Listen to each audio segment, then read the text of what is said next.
Hola mis amigos, bienvenidos a una semana más de la clase. Les extendemos una cordial bienvenida al Poder de la Enseñanza, su canal. Soy Omar Pérez, muchas gracias por acompañarnos como cada semana. Para nosotros es un placer estar con ustedes a través de las escrituras. El objetivo, como siempre se los hago recordar, no solamente es brindar información, sino poderles brindar algunas alternativas para que puedan aprender, para que puedan enseñar también ese conocimiento a los demás y podamos edificarnos todos en el objetivo que es venir a Cristo. Esto lo repito cada semana, obviamente, porque ese es el objetivo. El objetivo es venir a Cristo y edificarnos, obviamente. Es más fácil mientras venimos más. Es más difícil venir solo a Cristo. No es imposible, sí es posible, pero es más difícil. Es por eso que se recomienda, por ejemplo, venir en familia, se recomienda venir en hermandad, en barrio, en estaca, y de esa manera juntos nos fortalecemos. ¿Por qué? Porque a veces hay caídas, hay desafíos, hay problemas, y obviamente en esos momentos vamos a querer ayuda. Normalmente el ser humano eh, está creado de esa manera para que pueda juntos, en sociedad, en hermandad, poder venir. Así que, adelante, empecemos esta semana, esta clase. Nos toca lo que es del 18 de septiembre al 24 de septiembre. Estamos viendo, como ustedes lo saben, el manual de el Nuevo Testamento, el canon del Nuevo Testamento, de las Escrituras o de la Biblia.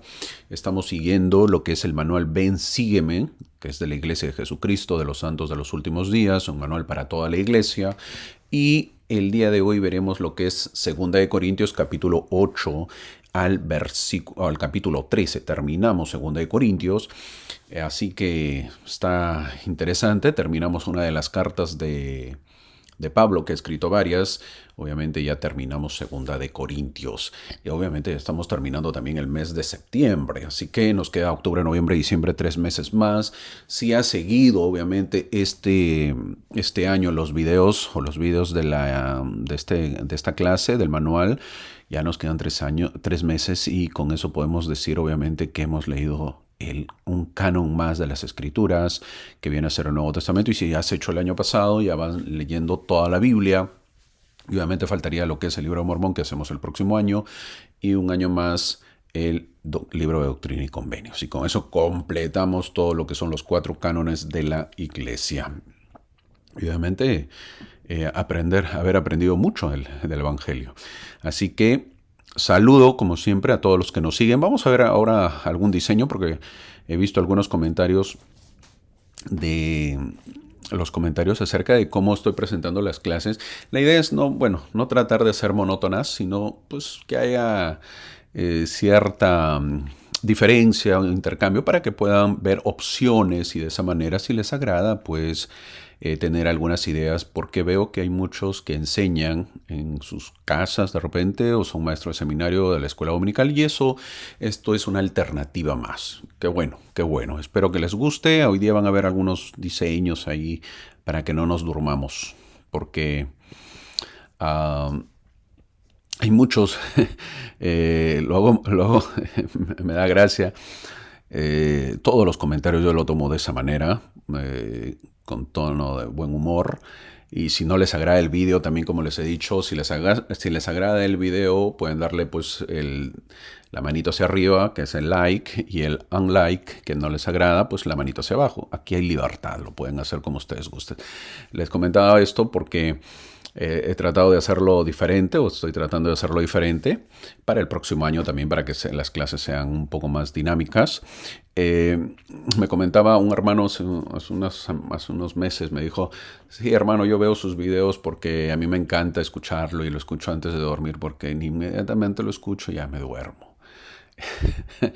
Le dije que le daba mucho sueño mi voz, y obviamente el escucharlo. Le digo que bueno, porque de esa manera pues se sueña, uno no es malo, ¿verdad? Es muy bueno, porque de esa manera uno se acuesta escuchando las Escrituras, y es bueno. Ojalá tengamos bonitos sueños, y ojalá pues amanezcamos con buen humor, que esa es la idea.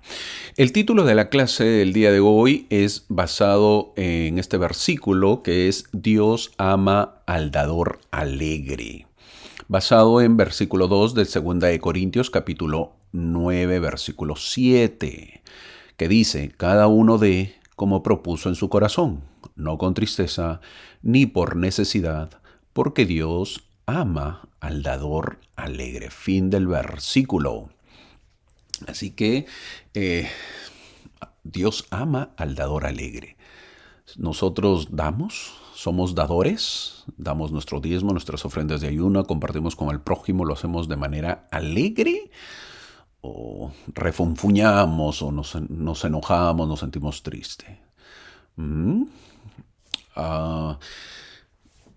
Ojalá que seamos dadores alegres. Antes de ahorita vamos a empezar la clase, como siempre agradezco a todos los que se suscriben y a todos los que nos dejan sus comentarios. Veo de Argentina, veo de Chile, veo de México como siempre y de Estados Unidos hay varios de la parte latina. Qué bueno que les agrade los videos y qué bueno que se suscriban y qué bueno que miren y qué bueno que les agrade y ojalá que lo puedan compartir con los demás, el conocimiento y de esa manera obviamente nos podamos enriquecer más.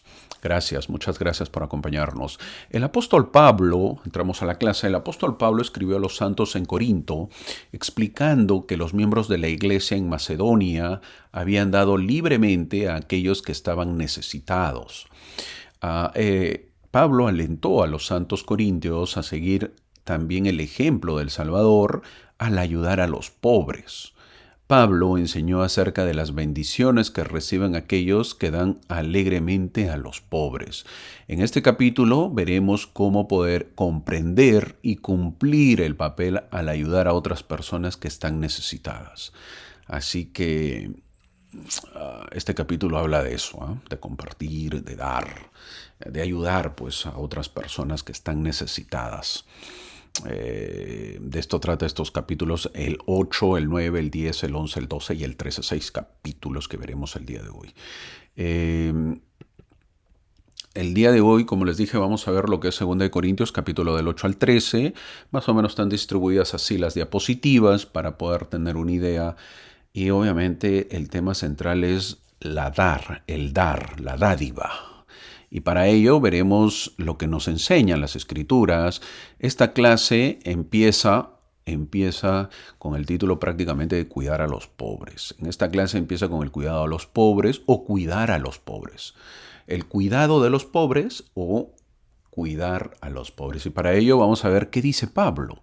Así que de repente va a estar un poquito fuerte, pero bueno, esa es la idea de las enseñanzas. Esa es la idea de las clases. Pablo empieza aconsejando a los santos a cuidar de los pobres. Para ello el elder Jeffrey Holland, que es por cierto, ¿quién es el elder Jeffrey Holland? Es miembro del Quórum de los 12 Apóstoles. Trato siempre de decir algo de él. Estuvo recientemente un poco delicado de salud. Salían por las redes sociales. Tratemos de orar por el apóstol. El elder Holland, quien está casado con su esposa Patricia, creo. Ambos escribieron libros. Es un hombre muy culto. El elder Jeffrey Holland, o el apóstol Jeffrey Holland, por cierto, también fue rector, lo que viene a ser el rector. O el director, como quieran llamarlo en algunos lugares, de la Universidad Brigham Young. Entonces tiene mucho conocimiento, ha estado en el sistema educativo también, o sea, conoce bastante las escrituras, tiene bonitas formas de enseñar y sus mensajes son muy profundos también, ¿verdad? Cuando lo escuchan en las conferencias, en la conferencia general habla acerca de mensajes muy profundos. Y hay un libro que escribió con su esposa, no recuerdo ahorita el nombre, pero también es muy agradable. Así que el elder Jeffrey Holland, hablando del cuidado de los pobres, dijo lo siguiente: a lo largo de la historia, la pobreza ha sido uno de los mayores y más extendidos problemas de la humanidad. Su costo más evidente suele ser físico, pero el daño espiritual y emocional que genera podría ser aún más debilitador.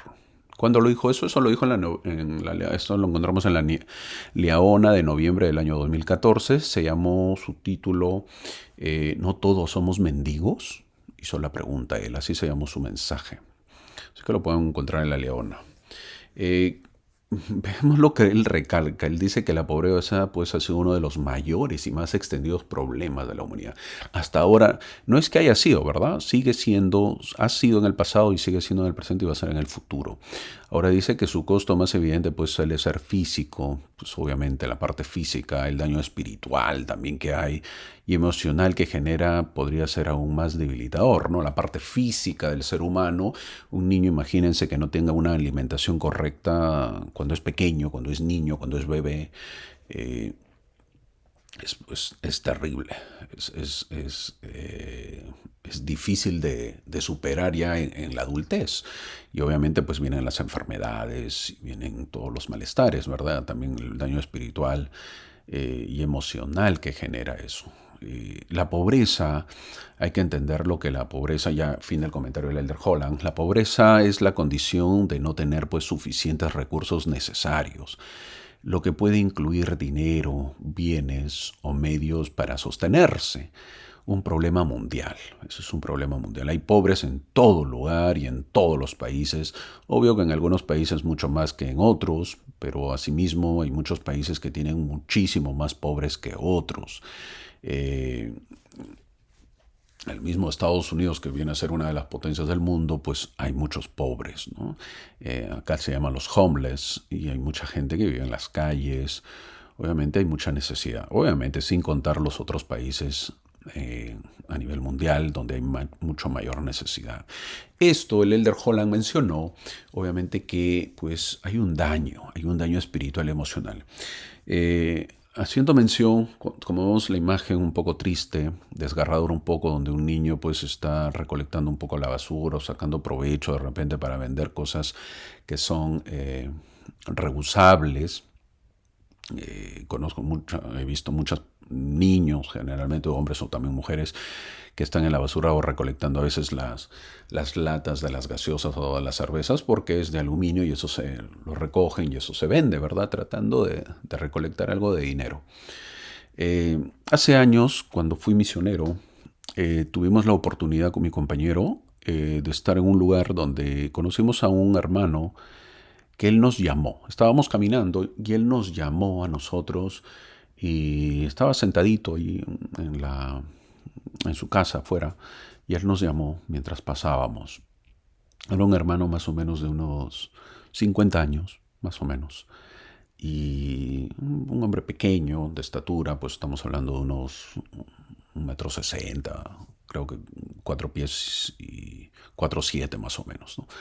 Lo que viene a ser en pies. Y bueno, quería que le compartamos el Evangelio. Al asistir, al ir hacia el hermano, nos habló, nos saludó y pues obviamente no era un hombre muy culto, era un hombre medio callado y nos pidió que le enseñásemos el Evangelio. Algo bien raro fue.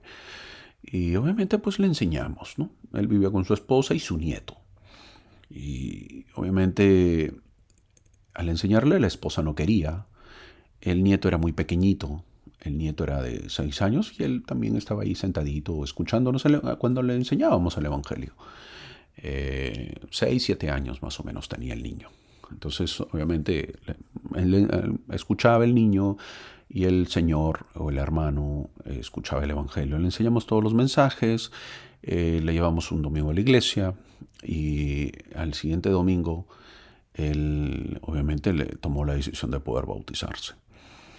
Todo estaba muy bien y al ver al segundo domingo nosotros fuimos a recogerlo para poder llevarlo a la iglesia y lo encontramos todo listo, su nieto también iba, todo contento. Eran pobres realmente. Estoy hablando de la parte económica, ¿verdad? Eran pobres y obviamente pues tenían un deseo de conocer el Evangelio y nosotros dispuestos a poderles ayudar. Todo correcto. Recibe las charlas, recibe los compromisos y todo.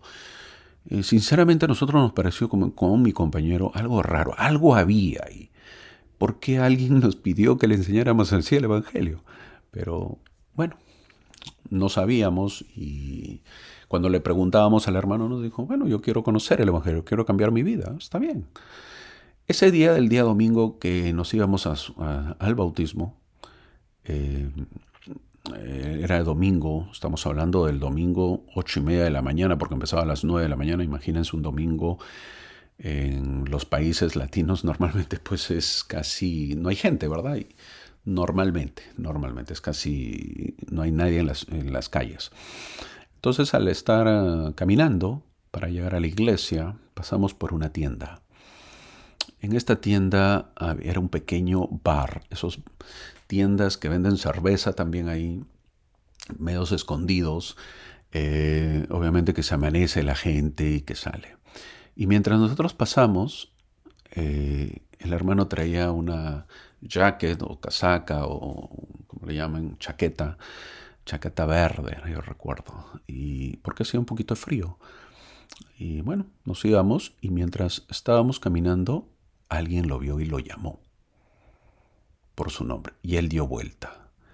En ese momento él dio vuelta, saludó y siguió. Nosotros también miramos y seguimos, no paramos, fue instantáneo. Pero el que lo llamó inmediatamente vino en dirección. Él vino en dirección del hermano y lo jaló. Nosotros lo teníamos en medio al hermano con su nieto y nosotros íbamos a los costados con mi compañero. Entonces, al agarrarlo el hombre, lo jaloneó, era mucho más alto, más grande, y estaba ebrio, estaba borracho, lo jaló y obviamente lo hizo caer al hermano, nos ganó rápido porque fue inmediato. Al jalarlo nosotros no entendíamos qué había pasado. En eso le dijo, ¿hasta cuándo me vas a pagar? Te has tomado toda la cerveza y no pagas. Encima tienes mi jacket. El hermano nos miró, el niño nos miró. Y nosotros no sabíamos qué hacer. El hombre, el hermano, inmediatamente le dijo, toma tu chaqueta. Le dijo, ya te voy a pagar. Y obviamente en ese momento iba a venir los golpes. Y nosotros obviamente intercedimos un poco, hermano, tranquilo. También al otro señor que estaba ebrio, estaba borracho. No, pero él me debe. Y este nuevo hermano que se iba a bautizar, le dijimos, tranquilo, hermano. Tratamos de separarlos. No llegaron a los golpes, pero yo en ese momento vi al niño también.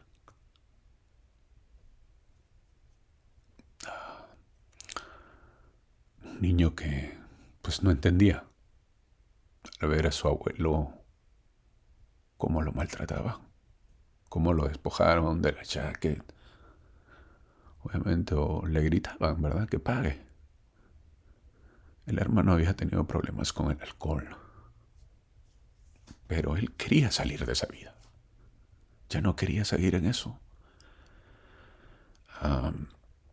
Quería dejar esa vida, ese mundo. Era pobre, obviamente tenía problemas económicos y él quería salir de eso. Pero al mismo tiempo, su nieto, su esposa sabía ese problema. Al mismo tiempo, su nieto miró y visualizó a su abuelo. A veces es el amor que un niño puede tenerle al abuelo. Es muy grande. ¿Cómo crece esa criatura? ¿Cómo crece esa persona al saber que su abuelo lo trataban mal? Nosotros intercedimos un poquito. Obviamente no llegó a mayores y el hermano obviamente habló groserías y le insultaba. Nosotros tratamos de irnos. Tratamos luego de cambiar el panorama, obviamente abrazándolo. El hermano se bautizó. Obviamente estuvimos un tiempo y mientras todo el tiempo que estábamos ahí nosotros asistíamos con el hermano, felizmente ya no lo encontrábamos. No les miento, teníamos miedo a veces pasar por ese lugar porque obviamente encontrarlo otra vez a este señor que insultaba. Pero esa es la pobreza, hermanos. Y la pobreza, pues, como dijo el apóstol Holland, el costo más evidente suele ser a veces físico, el daño es espiritual y emocional. En este caso, para el Señor mismo, con vergüenza por haber tenido a nosotros jóvenes y a su nieto. ¿qué decir ante eso? Es complicado, es muy difícil. Eh,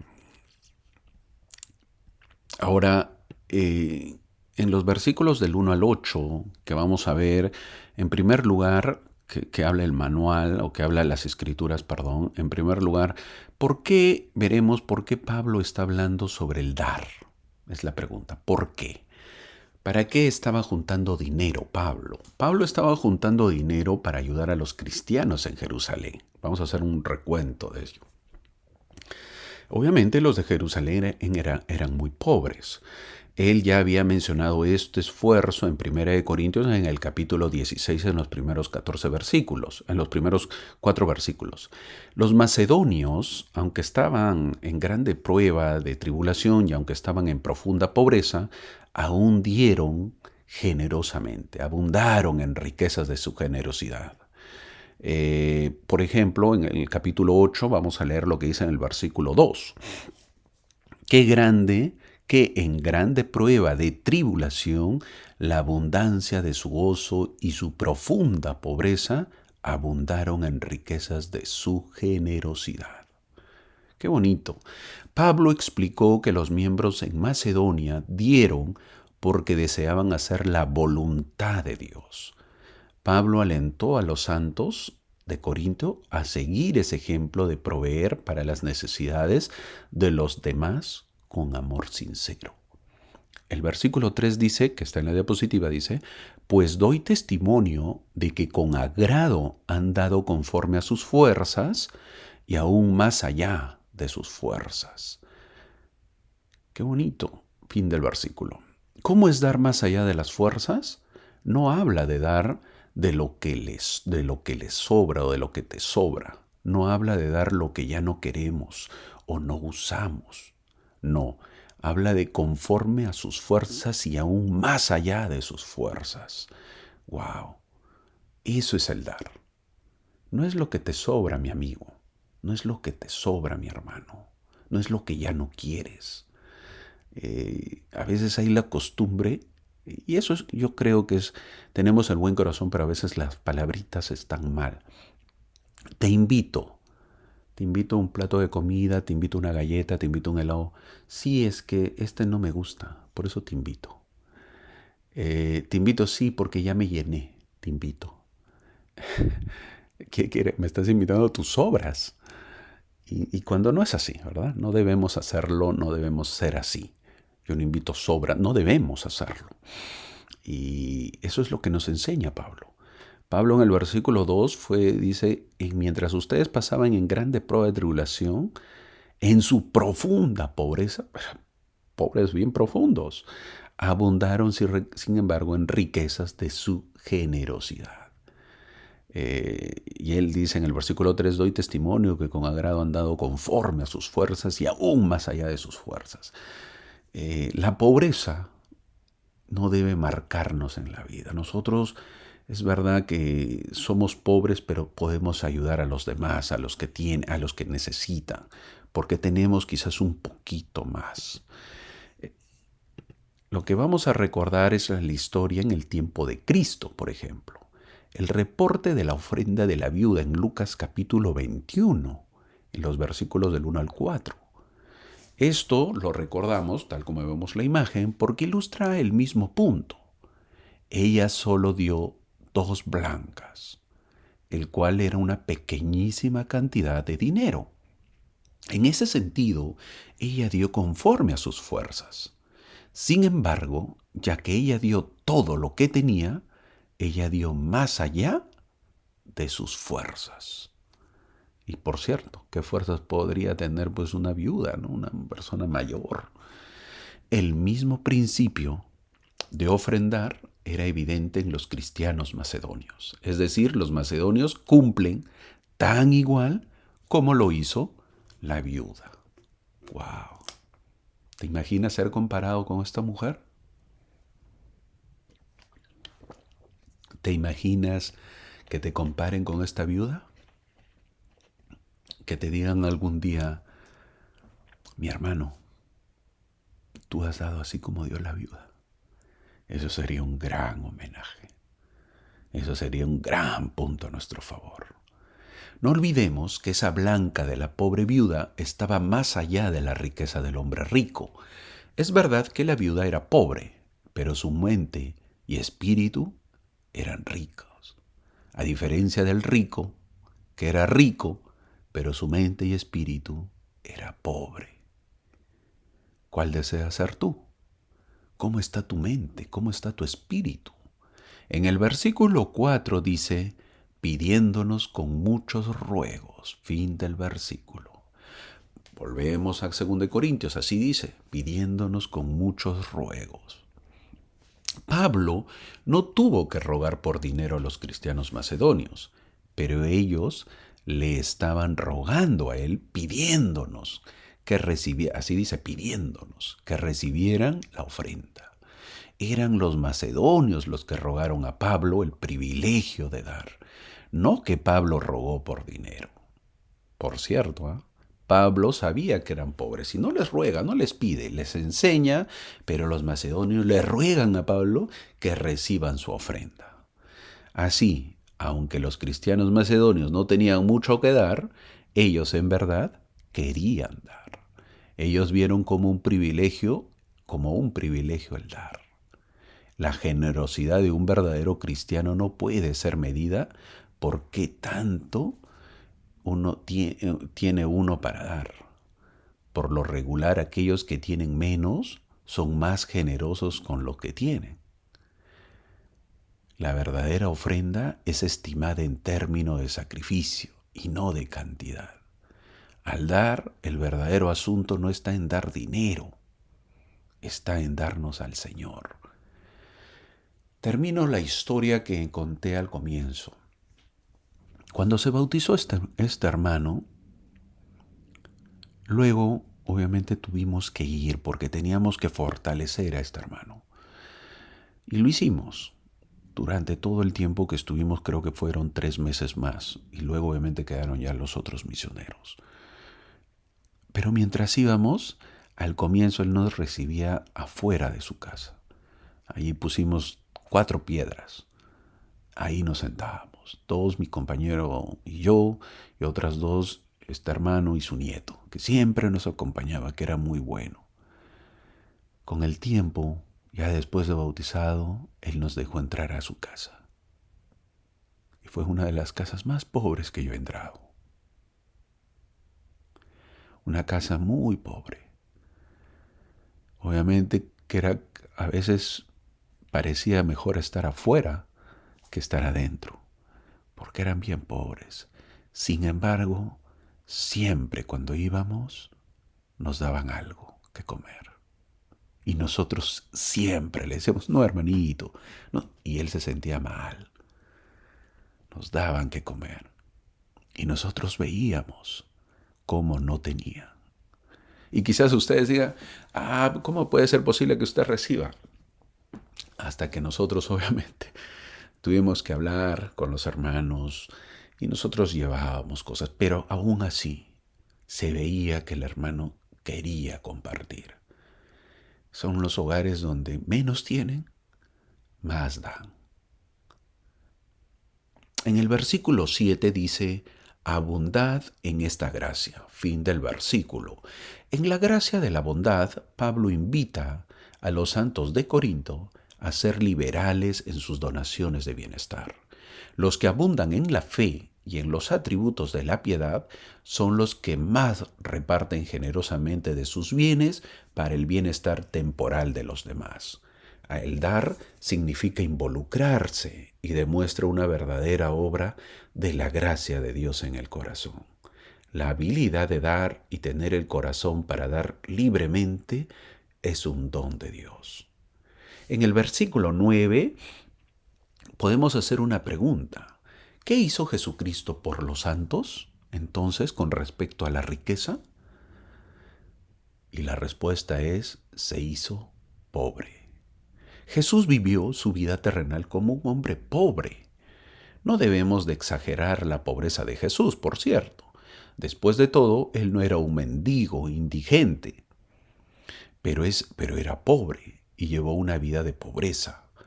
Que cerca de un año antes Los santos corintios se habían comprometido a juntar bienes para los santos pobres de Jerusalén. Trataron de imitar al Maestro. Imagínense, dentro de la pobreza. Los versículos del 10 al 11 habla de Pablo que exhorta a que le dieran seguimiento a su compromiso previo de dar lo que pudieran a los santos pobres, tal y como el Señor les había dado riquezas eternas a ellos. Un principio que podemos aprender es que al llegar a comprender todo lo que el Salvador nos ha dado, estaremos más dispuestos a dar de nuestro sustento a los demás. ¿Has pensado en la abundancia de los dones del Salvador que te ha dado? Eso hacia nosotros puede motivarnos a dar a aquellos que están necesitados. Nosotros hemos sido afortunados y muchas veces no lo sabemos. Es verdad que no tenemos abundancia, pero tenemos muchísimo más que los demás. ¿Cuándo fue la última vez que diste de corazón, mi hermano?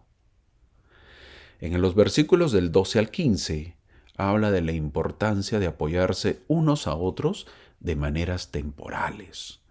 En el versículo 12 dice, si primero hay la voluntad dispuesta, fin del versículo. Cuando damos, Dios busca que estemos prontos y una voluntad dispuesta. Estas son las verdaderas marcas de un corazón generoso delante de Dios, y no tanto en los ricos que en los pobres. Los versículos del 12 al 13, Dios desea que estemos dispuestos a dar incluso cuando no tengamos que dar. Todos, ricos o pobres, debemos hacer lo que podamos cuando los demás tienen necesidad. En el versículo 12 dice, será acepta según lo que uno tiene, no según lo que no tiene. Fin del versículo. Otra vez, Dios no espera que demos lo que no tenemos. La ofrenda de un verdadero cristiano no puede ser medido por la cantidad. Uno puede dar $1.000.000 y aún así no dar lo suficiente. Otro puede dar $1 y dar un tremendo sacrificio y generosidad. La verdadera ofrenda es medida por la obediencia, la proporción y necesidad, no por la cantidad. Es por ello que el diezmo es equitativo para todos. ¿Ganas más? Das más. ¿Ganas menos? Das menos. Y la ofrenda de ayuno es la voluntad de uno, la generosidad de uno en poder ayudar a otro. Pero Pablo también recalca en el versículo 13, porque no digo esto para que haya para otros holgura y para vosotros estrechez. Fin del versículo. Los corintios cristianos no daban para que los cristianos en Jerusalén pudieran enriquecerse y ser flojos a costa de ellos. Pablo estaba llevando la colecta para que los cristianos de Jerusalén pudieran sobrevivir. La meta no era el ser una carga a los corintios cristianos, tampoco era para hacerles la vida fácil a los cristianos de Jerusalén. Ese es el objetivo de las ayudas. A algunos les gusta decir, hay que dar hasta que duela, pero la meta de Dios para nosotros no es que demos hasta que duela. La meta no es el afligir a aquellos que dan, es para demostrar el corazón bondadoso y de amor de Cristo. Los versículos 14 y 15 hacemos una pregunta con respecto a estos versículos. ¿Quién se beneficia cuando todos dan? Algunas de las maneras que la Iglesia estableció por medio de las cuales podemos ayudar a satisfacer las necesidades de los pobres, ¿cuáles son? Son por medio de las ofrendas de ayuno o por los proyectos de servicios locales. En muchos países se ven a los santos ayudando con sus camisetas amarillas de manos que ayudan. Es una forma de poder ayudar a los demás. En el versículo 14 habla de igualdad. Acá podemos ver que los santos intentaron vivir la ley de consagración. Miren, qué importante. Tan igual esa ley de consagración como se hizo al comienzo en esta dispensación. Cuando se habla de igualdad, se habla de consagración. La ley de consagración no es lo mismo que el comunismo. o el socialismo, donde se dice que todos viven en el mismo nivel económico y donde se supone que ninguno es más rico que otro. Un santo de los últimos días, y toma nota bien, mi hermano, no debe aprobar esto. ¿Cuál? ¿El comunismo o el socialismo? La iglesia, y toma nota de eso, la iglesia no está a favor del comunismo. ¿Y dónde dice eso, hermano? Eso lo dijo el presidente Benson, presidente de la iglesia, por cierto, ¿no? Que ya dejó de existir en los años 80. Los versículos del 16 al 24, Pablo nos habló a los santos de Corinto, acerca de Tito, el gran Tito, y otros dos hermanos que habían sido enviados a recopilar o a recoger las contribuciones caritativas para los santos de Jerusalén. Pablo habló de la confianza que tenía en los santos de Corinto y explicó que su generosidad para dar sería obviamente evidencia pues de su amor por los demás. ¿Qué tal enseñanza acerca del cuidar de los pobres, verdad? La cual estamos viendo. Asimismo, vamos ahora a ver algo importante, el dador alegre. Acerca de ello, en 2 Corintios capítulo 9, Pablo enseña acerca de las bendiciones de ser un dador sincero. En los versículos del 1 al 5, Pablo habla de la administración y lo que Pablo tiene en mente es el apoyo financiero de los santos de Jerusalén. Pablo sigue hablando de poder ayudar, con mucho tacto trata de poder explicar que tienen que ayudar a los de Jerusalén. Pablo estaba muy preocupado que la ofrenda fuera un asunto de generosidad y no un asunto de exigencia, así lo dice el versículo 5. Debe quedar claro que el ayudar al prójimo es generosidad y no es exigencia. Es por ello que la ofrenda de ayuno es generoso, libre. En cambio, la exigencia es en el diezmo. ¿Por qué? Porque es establecido una cantidad y un porcentaje. Los versículos del 6 al 7 habla de cada cristiano debiera ser un dador. Debido a los escasos recursos, algunos no pueden dar mucho, pero aún es importante que ellos den. Nadie se pide cantidades, sino la forma de dar. En el versículo 7 dice lo siguiente: cada uno dé como propuso en su corazón, no con tristeza ni por necesidad, porque Dios ama al dador alegre. Fin del versículo, lo cual es el título de la clase. El presidente Brigham Young, segundo presidente de la iglesia, dijo: les decimos a los santos, no paguen el diezmo, a menos que quieran. No ayuden a construir este templo, a menos que quieran. No pongan sus manos en el trabajo de un día, a menos que quieran. Si a regañadientes pones tus medios para ayudar a reunir a los santos, será una maldición para ti. Eso dijo el elder Brigham en su título, El hermano Brigham desafía a los santos. Wow. Así que si lo haces a regañadientes, mejor no lo hagas. Si damos a los necesitados con un corazón alegre, Dios nos bendecirá generosamente. Dios es el máximo dador alegre. Él se deleita en darnos. Los versículos del 8 al 10 nos dice las bendiciones que vendrán para los que dan alegremente. Dios quiere que seamos canales de bendición, no reservas de bendición. Es decir, que nosotros llevemos bendiciones a los demás, porque somos sus representantes, porque somos su iglesia. Pero a veces pensamos que las bendiciones son solo para nosotros y para nadie más. Los versículos del 11 al 15, Pablo enseñó acerca de aquellos santos que daban y recibían alegremente. Si una persona no tiene un corazón generoso, hay un resentido en el cual no son obedientes al Evangelio de Cristo. Dios en verdad estaba haciendo una obra en el corazón de los corintios cristianos, y eso era algo digno para dar gracias a Dios. Asimismo, en 2 Corintios capítulo 10 al 11, Pablo escribe acerca del bienestar espiritual, los engaños de Satanás y sus propias tribulaciones. Pablo introduce este capítulo con un cambio de tono. Habiendo ya terminado sus instrucciones y consejos para la colecta para los pobres, habla de su autoridad apostólica.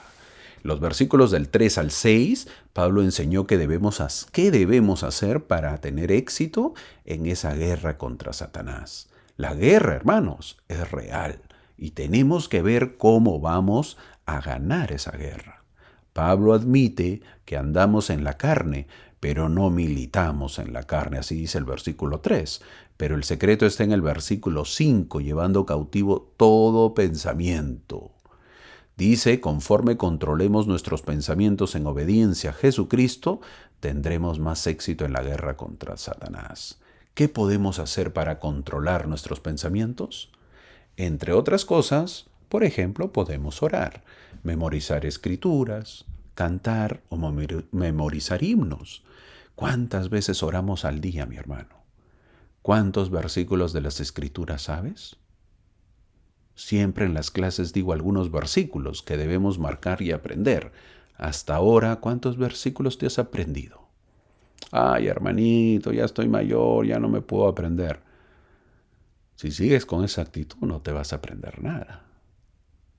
Los himnos ayudan también. ¿Cuántos himnos te sabes y lo cantas? ¿Tienes un himno favorito? ¿Lo sabes? Cántalo. Eso te ayudará. Pablo ayuda a los corintios diciendo un problema que tenían y que nosotros también tenemos. Es por eso que la diapositiva dice en esta diapositiva dice, piensa en todo momento en Cristo. Ese es el objetivo. Miráis las cosas por apariencia, según la apariencia, nos dice Pablo. Ellos solamente están viendo la apariencia y por la apariencia Pablo era débil y poco impresionante. No llamaban la atención, pues, por su apariencia el buen Pablo.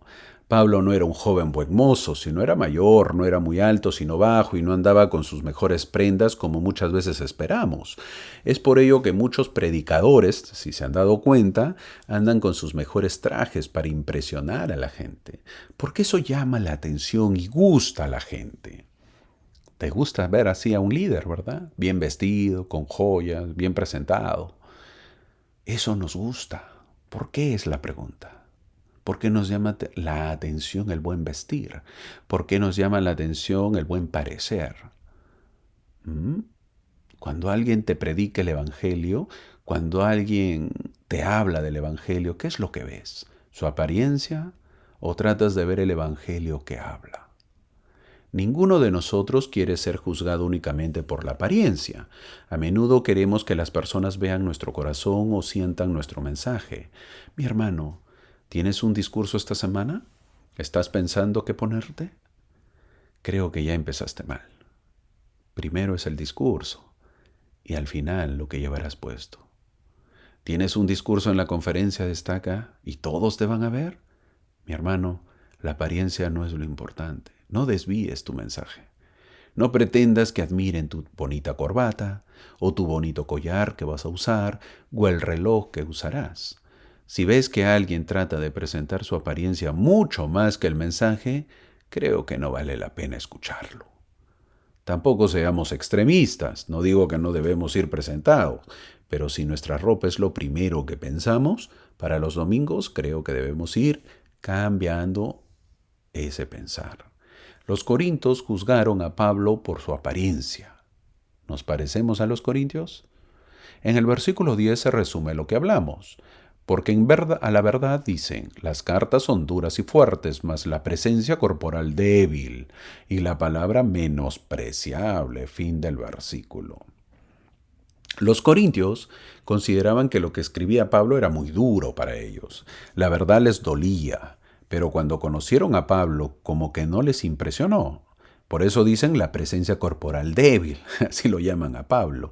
Así lo veían a Pablo, físicamente era débil, no llamaba o causaba en realidad admiración Pablo, pero el apóstol era un apóstol del Señor. Cuando ya lo veían hablar a Pablo, consideraban que su palabra era menospreciable. Pues, ¿no? Mirar a alguien duro que nos hable y encima no se veía bien presentado, pues lo consideraban menospreciable. Por lo tanto, la ausencia de una presencia física imponente, o en términos políticos modernos, la ausencia de carisma, puede hacer que las personas ignoren o descarten a un enviado realmente de Dios, aunque la sustancia del individuo o su mensaje sea sumamente importante. Muchos están buscando que un discursante pues esté bien presentado, muchos están buscando que el discursante cuente buenas historias, otros están buscando que el discursante cuente chistes y otros que no sea aburrido. No nos equivoquemos con los mensajes o discursos, no nos equivoquemos con los discursantes, vayamos con el deseo de poder aprender y en nuestro corazón que pueda ser humilde y poder obtener un testimonio y que nuestra fe crezca, que es el objetivo. En el versículo 12 habla de no compararnos. Muchos tenemos la mala costumbre de compararnos con los demás. No te compares con los demás, mi amigo. Nuestro evangelio no es de comparaciones. No conocemos la situación de los demás, su pasado, no lo conocemos, ni sus ventajas. Mientras los envidiamos, es posible que ellos nos estén admirando. Al compararte con los demás, lo que vas a lograr es amargar tu vida. Muchas veces me han preguntado si veo otros canales de YouTube para las clases, por ejemplo. Y la verdad es que no los veo, por dos razones. La primera es que no tengo tiempo. Y la segunda, y más importante, es que trato de ser diferente, para que los que vean puedan tener más opciones. No me comparo con ningún canal. Quizás sean mejores y qué bueno, pero yo trato de ser diferente. No nos comparemos en la iglesia, mi hermano. Cuando hacemos estas comparaciones, tendemos a comparar nuestros atributos más débiles con los más fuertes de otra persona. En el versículo 17 veremos lo que Pablo termina diciendo algo recurrente. Versículo 17 dice, mas el que se gloría, gloríese en el Señor. Fin del versículo. Pablo explica que no debemos de gloriarnos en nosotros mismos o en otros o en contra de otros. Nosotros solamente debemos de gloriarnos en el Señor. Qué gran ejemplo. Y es por eso que he puesto en la imagen de compararse, pues, ¿no? En el espejo de este hombre, cómo se ve y quién desea verse. Obviamente la presentación. Es importante saber de que no debemos buscar, pues, a veces cuando se escucha, ¿no? ¿Qué tal el mensaje? Uy, el hermano cuenta buenos chistes. Muy buenos chistes, muy buenos sus mensajes. Ese es el objetivo de un hermano, de un discursante. Si no sale de doctrina, entonces es aburrido. Mi hermano, la doctrina quizás sea aburrida, pero es salvación. Tú no vas a la iglesia, no vamos a la iglesia a ser entretenidos. Vamos a ser salvos. No te equivoques. No nos equivoquemos. Así que eso debemos tenerlo claro. En 2 Corintios capítulo 11, Pablo empieza el capítulo 11 diciendo en el versículo 2, os celo con celo de Dios. ¡Wow! Es importante que los corintios cristianos entiendan y confíen en las credenciales apostólicas de Pablo, porque Pablo cela sus corazones con celo de Dios. El celo de Dios de Pablo es una cosa buena, y él se ofendería si los corintios son seducidos por un falso entendimiento de lo que significa ser un apóstol. ¿Y por qué dice eso? Es la pregunta. Veamos lo que dice en el versículo 13. Segunda de Corintios capítulo 11, versículo 13.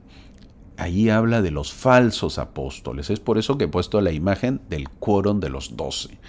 Tanto Juan como Pablo lamentaron el surgimiento de falsos apóstoles. La iglesia estaba claramente bajo asedio. Algunos no solo se apartaron, sino que luego se opusieron abiertamente. En una circunstancia, Pablo se mantuvo firme, solo, y se lamentó de que todos los hombres, como él lo dice, de que todos los hombres me abandonaron, dice Pablo, en 2 de Timoteo capítulo 4 versículo 16. Así se sintió Pablo. Estamos viendo cómo poco a poco la apostasía, mi amigo, va entrando en la iglesia. Luego veremos de estas congregaciones o iglesias que Pablo ha hecho en diferentes lugares se apartan y se pierden. Se dice que el sacerdocio le fue quitado a la iglesia, pero no es así. La iglesia se separó del sacerdocio. Así dijo el presidente Brigham Young. Dios no quita el sacerdocio a la iglesia, sino que la iglesia se separa del sacerdocio. Pablo es muy directo, porque también los llama obreros fraudulentos. Siempre nosotros debemos estar atentos con lo que se enseña en la iglesia. Para eso son estas clases, para que podamos aprender, nos podamos nutrir de la buena palabra, para poder defender la fe de la iglesia. Cuando veamos que hablan mal de la iglesia, que podamos defenderla. La iglesia necesita defensores, defensores de la verdad. No nos quedemos callados, que sepan que yo soy un defensor de la verdad, del Evangelio de Cristo. Quizás venga a nuestra mente la pregunta, entonces, ¿cómo voy a saber la verdad? ¿O cómo voy a reconocer a un buen líder? En el versículo 14 del capítulo 11 de 2 de Corintios lo dice. Dice así, el mismo Satanás se disfraza como ángel de luz. Fin del versículo. Hermano, ahora está más difícil todavía. Porque el mismo Satanás se disfraza entonces, ¿cómo voy a saber? Sabiendo que íbamos a tener estas dudas, el profeta José Smith nos dio estos pequeños consejos o tips espirituales. Doctrina y Convenios, sección 129, versículos del 4 al 8. Lo voy a leer y dice así. Cuando venga un mensajero diciendo que tiene un mensaje de Dios, extiéndele tu mano y pídele la suya para estrecharla.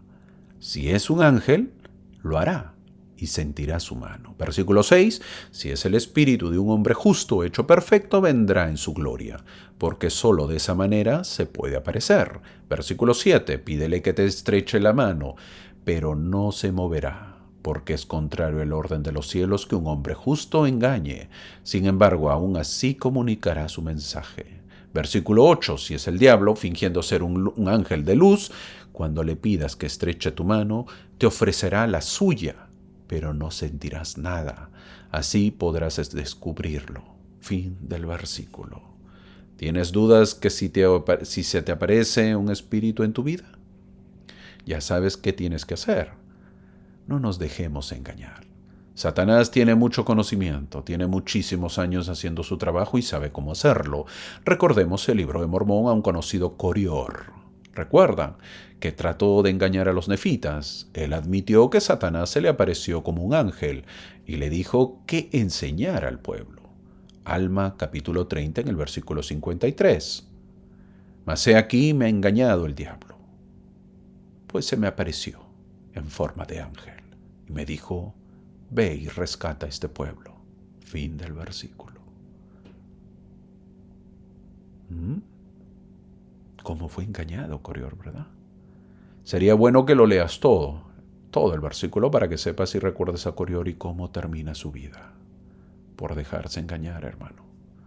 Al final, Pablo relató el sufrimiento que había padecido como apóstol verdadero del Salvador. Tal como vemos en la imagen, vemos al cuerón de los 12 apóstoles, los cuales nosotros sostenemos, y están sentados en orden de antigüedad. Obviamente, sentados en la parte izquierda, vemos al elder Ballard, y obviamente todos los sentados son los más antiguos, y luego pasa al lado izquierdo superior, que vemos al elder Christofferson, hasta el elder Suárez, que termina en el lado derecho parado, que es el último del cuerón de los 12. Todos obviamente hombres llamados por Dios.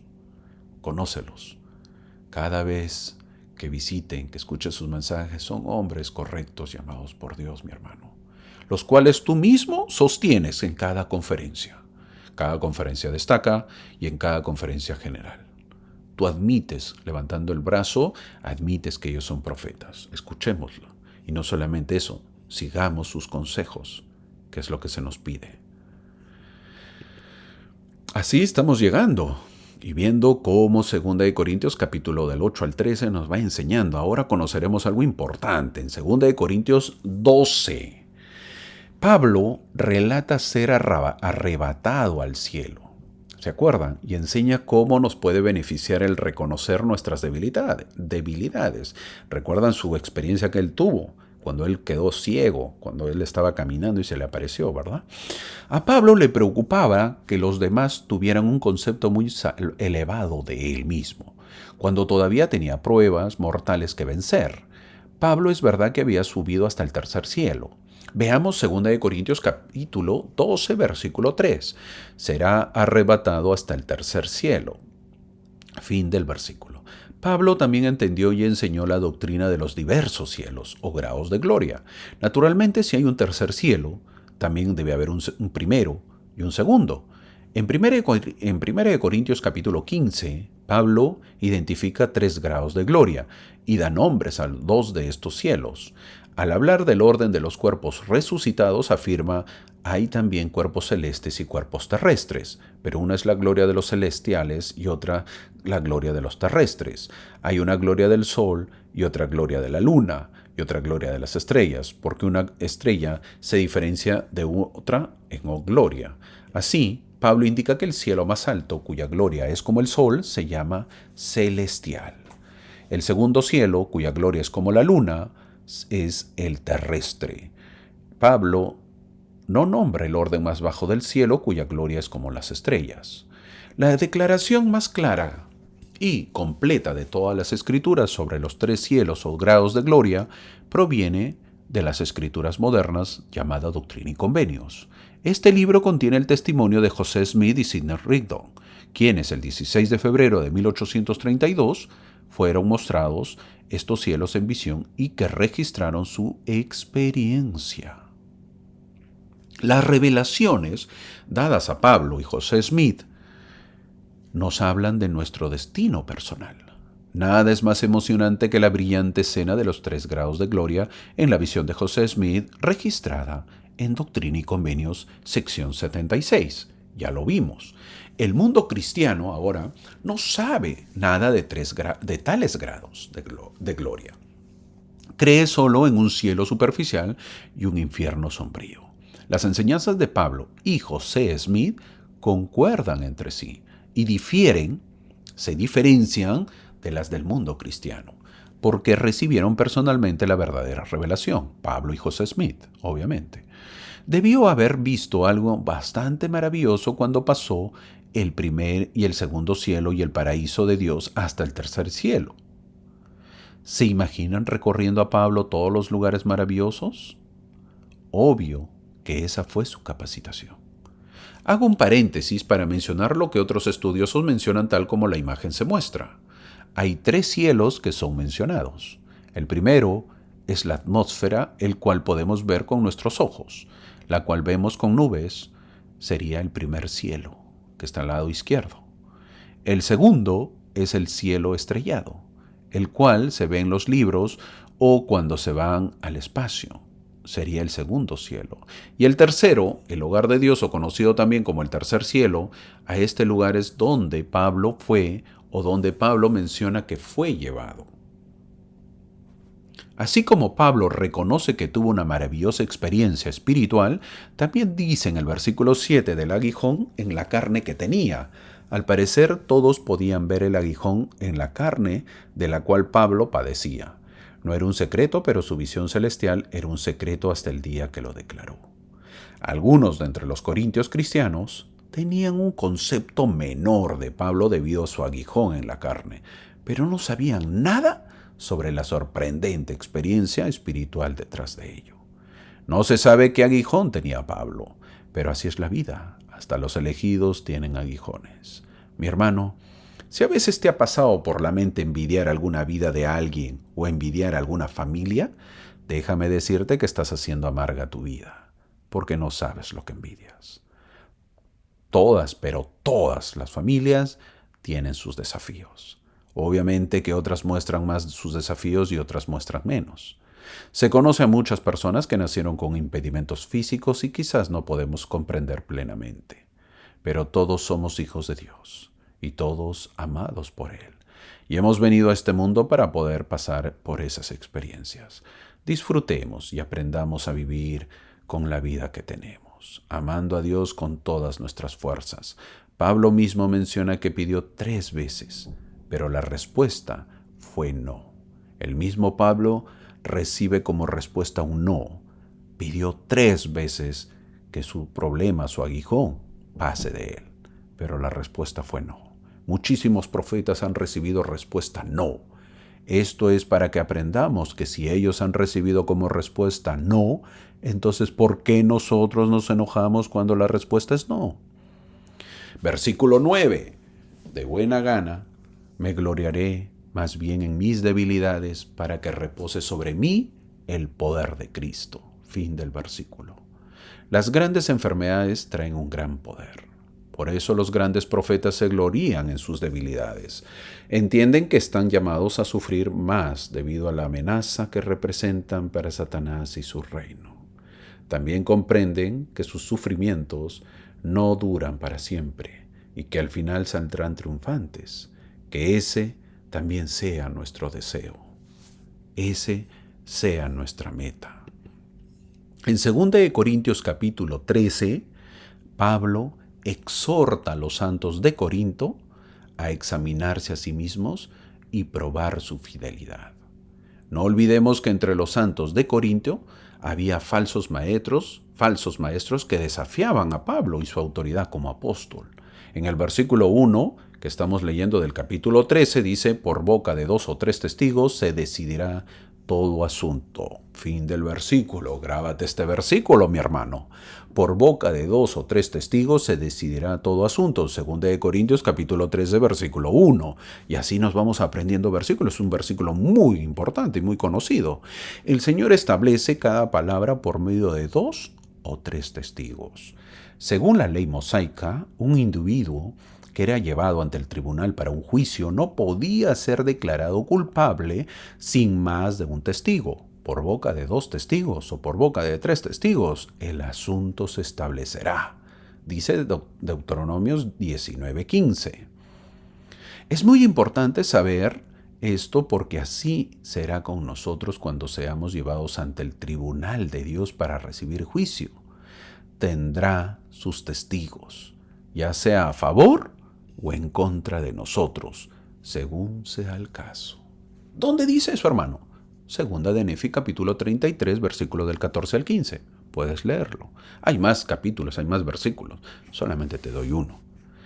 Y lo voy a leer ahorita, por eso te lo doy. Porque dice lo siguiente, segunda de Nefi 33, versículos del 14 y el 15. Lo voy a leer el versículo 14, dice, y vosotros, los que no queréis participar de la bondad de Dios, ni respetar las palabras de los judíos, ni mis palabras, ni las palabras que saldrán de la boca del Cordero de Dios, he aquí me despido de vosotros para siempre, porque estas palabras os condenarán en el postrer día. Versículo 15. Pues lo que sello en la tierra será presentado contra vosotros ante el tribunal del juicio, porque así me lo ha mandado el Señor, y yo debo obedecer. Amén. Fin del versículo. Pero no podemos ser condenados por un solo testigo, porque se necesitan 2 o 3 testigos para que el asunto sea legalmente vinculante. Es la manera en que el Señor deja al incrédulo sin excusa. ¿Cómo nos dejará el Señor sin excusa? Él proporcionará al menos 2 testigos de cada asunto importante relacionado con nuestra salvación. Por tanto, este principio tiene muchas aplicaciones. Por un lado, la divinidad de Jesús de Nazaret no sería establecida por un solo evangelista, sino 4. Allí hay varios testigos: Mateo, Marcos, Lucas y Juan. Otro punto, según la ley de los testigos, la Biblia no tendría que ser la única fuente de religión revelada. El libro de Mormón y los escritos de las 10 tribus también darán testimonio de la verdad. ¿No sabéis que el testimonio de 2 naciones os es testimonio de que yo soy Dios, que me acuerdo de una nación como de otra? Por lo tanto, hablo las mismas palabras a una nación como a otra. Y cuando las 2 naciones corran juntas, el testimonio de las 2 naciones correrán juntas también. Segunda de Nefi, capítulo 29, versículo 8, dice eso. Un punto más. La ley de testigos requiere que otras personas, además de José Smith, testifiquen sobre la veracidad del libro de Mormón. Por lo tanto, David Whitmer, Oliver Cowdery y Martin Harris testificarían de la veracidad del libro de Mormón hasta su último aliento. ¿Cómo es eso, hermano? Sí, José Smith Obviamente, tradujo el libro de Mormón, vio las planchas, pero también hay testigos, 3 testigos, David Whitmer, Oliver Cowdery y Martin Harris. A pesar que ellos apostataron luego, se fueron de la iglesia, pero jamás dejaron de testificar del libro de Mormón. Qué importante es que todo se decida por boca de 2 o 3 testigos, ¿verdad? En el versículo 3 dice, pues buscáis una prueba de que habla Cristo en mí. Fin del versículo. Los oponentes de Pablo, los más grandes apóstoles, en medio de los corintios cristianos, decían que ellos querían ver más poder de parte de Pablo. Él parecía muy débil y humilde para su gusto. Criticaban la autoridad del apóstol Pablo. ¿Hasta dónde podemos llegar? ¿Hasta dónde? El profeta José Smith, veamos lo que dijo con respecto a eso. Un hombre que se levante para condenar a los demás, criticando a la iglesia, diciendo que se han desviado, mientras que él es justo, sepan sin duda alguna que ese hombre va por el camino que conduce a la apostasía. Y si no se arrepiente, así como Dios vive, apostatará. Enseñanza de los presidentes de la iglesia, José Smith. El mismo profeta lo dijo. ¿Qué ocurrirá entonces, fin del comentario, qué ocurrirá si criticamos a nuestros líderes en vez de examinar nuestra propia fidelidad? ¿Sigues el consejo de los líderes de la iglesia? ¿Qué normas ha enseñado el profeta de la iglesia que debemos vivir? ¿Recuerdas? Buena pregunta, ¿verdad? ¿Expresamos gratitud por tener líderes en la actualidad? ¿El tiempo de los líderes lo tomamos en cuenta? Los versículos del 7 al 14, Pablo exhortó a los santos a evitar el mal y a luchar por la perfección. Qué bonito lo que dijo el presidente José Smith. Un hombre que se levante para condenar a los demás, criticando a la iglesia, diciendo que se han desviado mientras que él es justo, sepan sin duda alguna que ese hombre va por el camino que conduce a la apostasía. Y si no se arrepiente, así como Dios vive, apostatará. Muchos apostataron en el tiempo de José Smith, muchos apostataron en el tiempo de Jesús y en el tiempo de los profetas. No lo aceptan a los líderes. En 2 Corintios, capítulo 8, haciendo un resumen, el elder Holland dijo, ricos o pobres debemos hacer lo que podamos cuando los demás tienen necesidad. Ricos o pobres debemos hacer lo que podamos cuando los demás tienen necesidad. Haciendo un resumen lo que dijo. En la sesión general del sacerdocio, el presidente Dieter Uchtdorf, de la primera presidencia cuando fue consejero, ahora ya no es consejero, está dentro del Quórum de los 12, el Dieter Uchtdorf es el primer presidente, bueno, el primer apóstol, en esta época llamado, pues, extranjero, podríamos decirlo, ¿no? Él es alemán. El piloto. Compartió la siguiente declaración que se aplica tanto a hombres como a mujeres. Veamos lo que dijo. Ahora mismo hay muchos miembros de la iglesia que sufren, tienen hambre, pasan dificultades económicas y padecen todo tipo de aflicción física, emocional y espiritual. Oran con toda la energía de su alma pidiendo socorro, pidiendo alivio. Hermanos, por favor no piensen que es la responsabilidad de alguien más.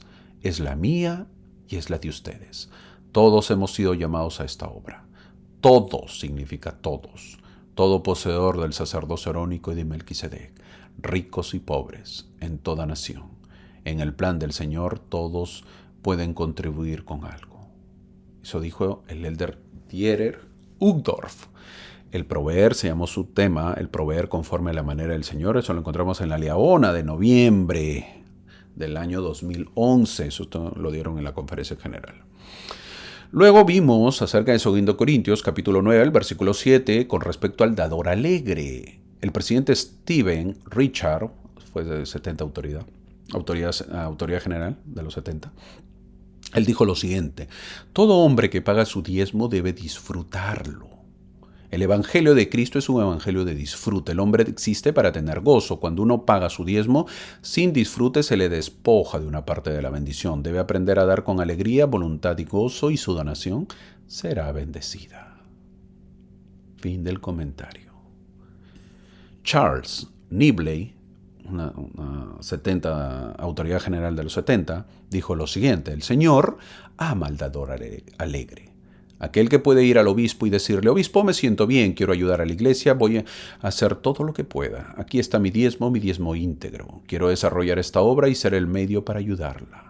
Si van con ese espíritu agradecido por lo que ha recibido, obtendrá la bendición, pero no de algo simplemente con la esperanza de recibir más a cambio, porque ese espíritu no servirá en absoluto. No es la idea decir: Señor, tú me has bendecido, aquí está tu porción.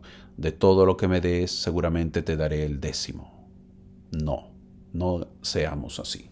Fin del comentario que dijo el elder Charles Nibley.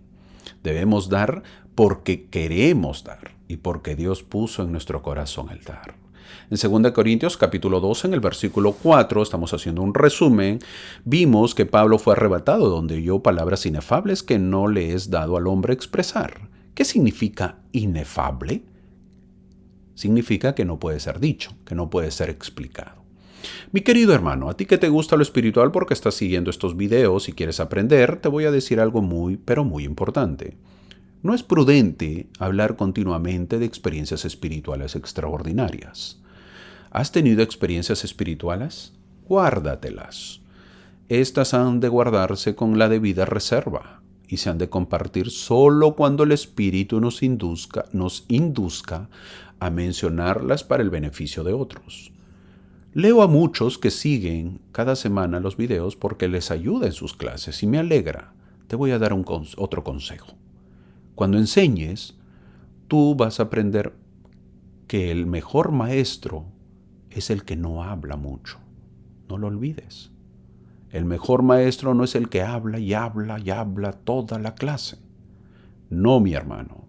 El mejor maestro es el que ayuda al oyente, al alumno, a que pueda ordenar sus ideas y pueda sintonizar el espíritu.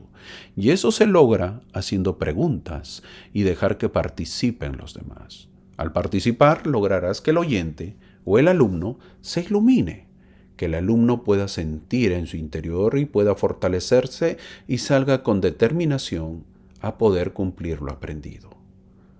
Si en tu clase sientes que debes compartir una experiencia espiritual, hazla, solo si lo sientes.